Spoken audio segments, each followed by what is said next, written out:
Hi, everybody. I am Miss Karen at Adams Memorial Library. Thank you so much for joining me for April's Bake-A-Tale. Bake-A-Tale is when you can pick your kid up at the library, and then there'll be a list of some books you can read, recipes you can try, and crafts you can do at home. Now, for this month, for April, we're getting serious about our baking because we're going to use yeast. Actually, don't worry. It's not a hard recipe, and it's going to be fun because in April we're doing, almost lost my pizza. We're doing pizza. So it'll be pizza night at your house. You can make your own pizza dough, and then you can make your pizza however you'd like, and you can have pizza night at home without having to order any. So this one is a deep dish pizza that I made in this kind of pan, but there'll be a recipe to make this kind or the regular kind that you can make on a flat pizza pan like this. Now for the crafts this month, they're not really connected to pizza, but they're kind of connected to Italy because Italy makes me think of pizza and also of glass beads. So it's a little loose this time, but the glass beads in Italy might look like these ones. My friend Allison has gone to Italy a couple of times, and she was kind enough to bring me some glass bead bracelets back. Now we're not going to be making glass beads, obviously, but we're going to be making crafts that are sort of inspired by the glass beads from Italy. We're going to be making paper beads. So you can make a bracelet, you can make a necklace, or you could do a trinket bowl that's kind of inspired by the Murano glass. And that's what this is. So I've got actually 3 books for you this month. The first one has the recipe that I did, the deep dish pizza. And this is from a book called Every Night is Pizza Night.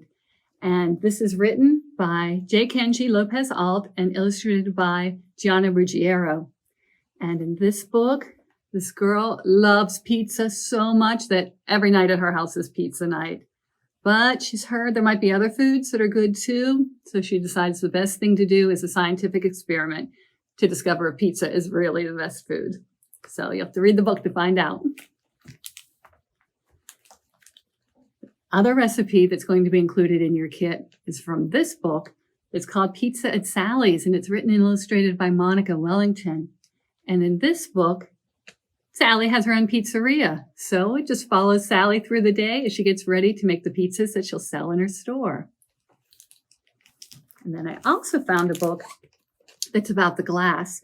This is called 1,000 Glass Flowers. Marietta Barovier and the Invention of the Rosetta Bead.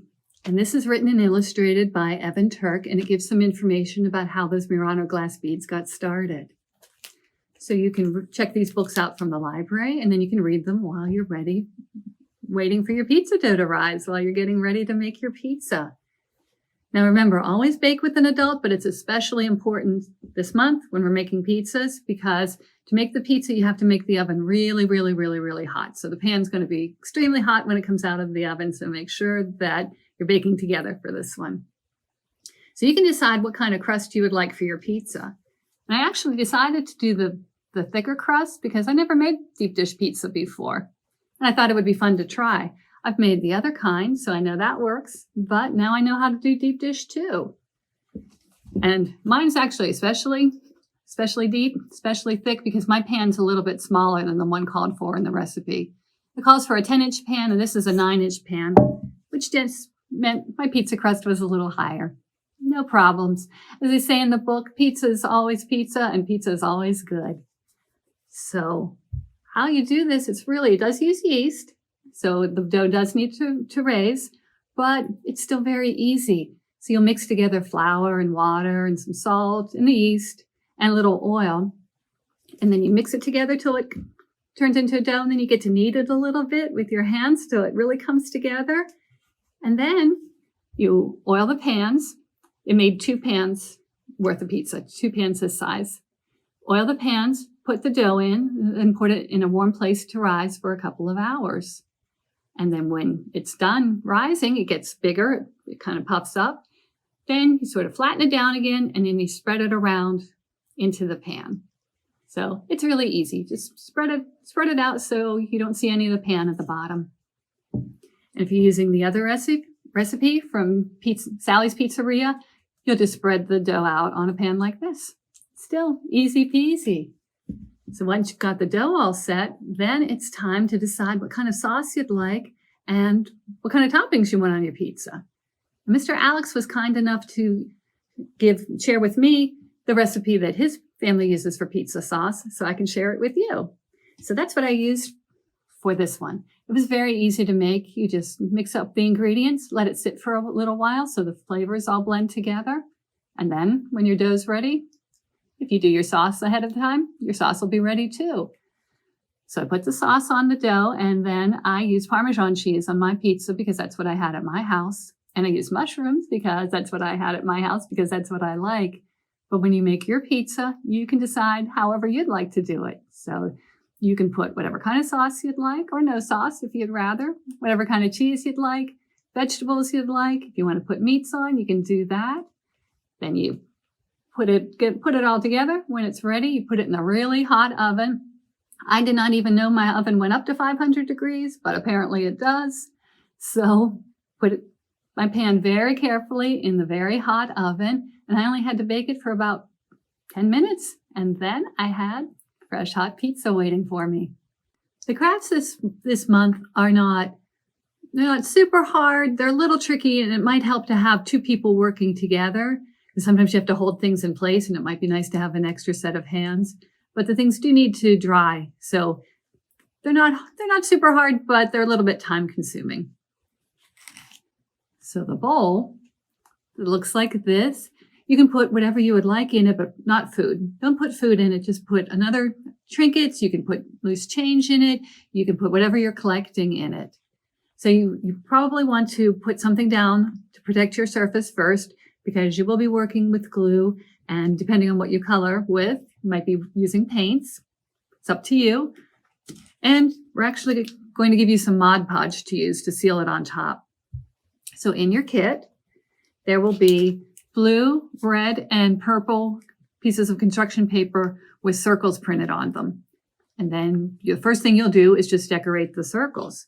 So I made sort of flower shapes on mine, and I found that I like doing crayons or colored pencils the best, better than markers. I just like the way it looked a little bit better. But you can decorate your circles however you would like. You can put whatever design on it you'd like. You can put letters, you can put numbers, you can put shapes, you can make flowers, you can make hearts, you can draw dinosaurs, you can do whatever you want. But that's what's going to be on the circles on your bowl. So after you finish decorating, you can also use the silver pens that we'll put in your kit if you want to make the highlights like I did on here. So you can use that to decorate too if you'd want. And then when you're all finished, you cut out all the circles and then arrange them on the bowl that'll be in your kit. I found it was a little bit easier to use glue like this to glue them down, but I also used the glue stick, and it works too. You just might have to hold the things in place. So once you've got everything arranged however you'd like it, you can overlap the circles, you can do whatever kind of design you want. Then you take the old paintbrush that we threw in your kit too, and the Mod Podge. That's what's actually going to be in the little container. It's not glue, it's the Mod Podge that you can use to seal everything up at the end. So you just use the paintbrush and just paint over everything with the Mod Podge, and it kind of seals it all down, and it makes it look a little bit shiny, a little bit finished off. So that's all you do. Decorate your bowl. You can put the circles around the bottom too, or you can color it another way. You can just color the inside. There's also an idea that you can turn it over and put a rock inside, put some paper down, and turn it into a paperweight instead. But I liked mine as a bowl, so that's what I did. So as I said, don't use it for food, but you can put anything else you need to inside your fancy Murano-inspired bowl. Now to make the beads, also in the kit will be a couple of pieces of scrapbooking paper with a printed design on, and there'll be triangles printed on it too. So, and these are what you're going to roll up to make the beads. So you'll cut out the triangles. If you use the triangles themselves, they're going to be very pointy at one end. You can use the other pieces too, the parts that were in between the triangles. So when you cut them out, it's going to be like this. So you'll have these in between places that you can use too. If you use those, the beads are going to be sort of more rectangular, like this. If you use the one with a very skinny triangle, the beads get a little more tapered. It's a little hard to see, but they're a little smaller at the ends and wider in the middle, like that. So this is where you might need a little bit of help to get started. What you do with the paper is you can use a pencil or a pen that you have at home, something round, or we'll put in a straw that's smaller than the pencil, or a coffee stirrer that's really small if you feel really inspired and you want to make teeny tiny beads. The smaller the thing that you wrap the paper around, the smaller the hole in your beads will be. So if you use the pencil, the hole will be bigger. If you use the straw or the coffee stirrer, it'll be a little bit smaller. What you'll do is take, if you're using the triangle or the in-between part, you take the wider part first and wrap it around your pencil or whatever you're using to roll. And you will first wrap it all the way around and then start putting some glue on. And for this, glue stick worked fine for me. So you put some glue on and then keep rolling. You don't want to put the glue on too soon because then you might accidentally glue the bead onto the pencil and then it's not going to come off, or if it does, it's going to come off. It'll be too squished to use. So wrap it first and then start putting glue on and keep rolling. And as you get further down, you'll add some more glue and add some more glue, and then just try to keep it as straight as you can on here. Keep rolling and rolling and rolling to the end, and then you will glue down the point at the end, and then the whole thing will just, whoops, do it this way. The whole thing will just slide right off. So you can make the paper beads and then let them dry. And when those dry, you can use the Mod Podge again and seal those too. So it'll kind of just finish it off. It'll keep it from unrolling, and they just look a little more like beads. If you would like to make more beads, you can just cut them out in triangular shapes like this. If you want to make bigger beads, you would make the triangle base bigger. This one's about 1 inch wide and it's about 8 inches tall, and so it gets pretty skinny at the top.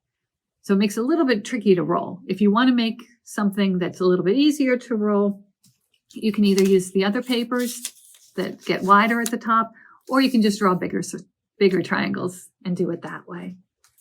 Once you've got your beads all the way you'd like them, you can string them on something like a bracelet or a necklace. We'll put some of this thin plastic line in your kit too. If your holes on your beads are really big, you might need to do like I did on here and put buttons on the ends too, so the beads don't fall right off. But if you have yarn or string or something else at home, you can do that too and put your beads on that way. So when you're eating your pizza, you can wear your beautiful bead necklace. You can admire your beautiful Murano-like bowl, and you can enjoy your pizza. So you can come down and get your kits from the children's room. You can give us a call at the library and ask for the children's room, and we'd be happy to put kits aside for you that you can come into the children's room and get, or you can reserve them and we'll have them ready for you at curbside pickup if you'd like to pick them up that way. If you have any questions, you can email at kids@adamslib.org, and I'd be happy to try to answer them for you. So thank you very much for watching, everybody. Have fun making your pizza and your beads and your bowl, and I will see you next time. Thank you, everyone. Bye-bye.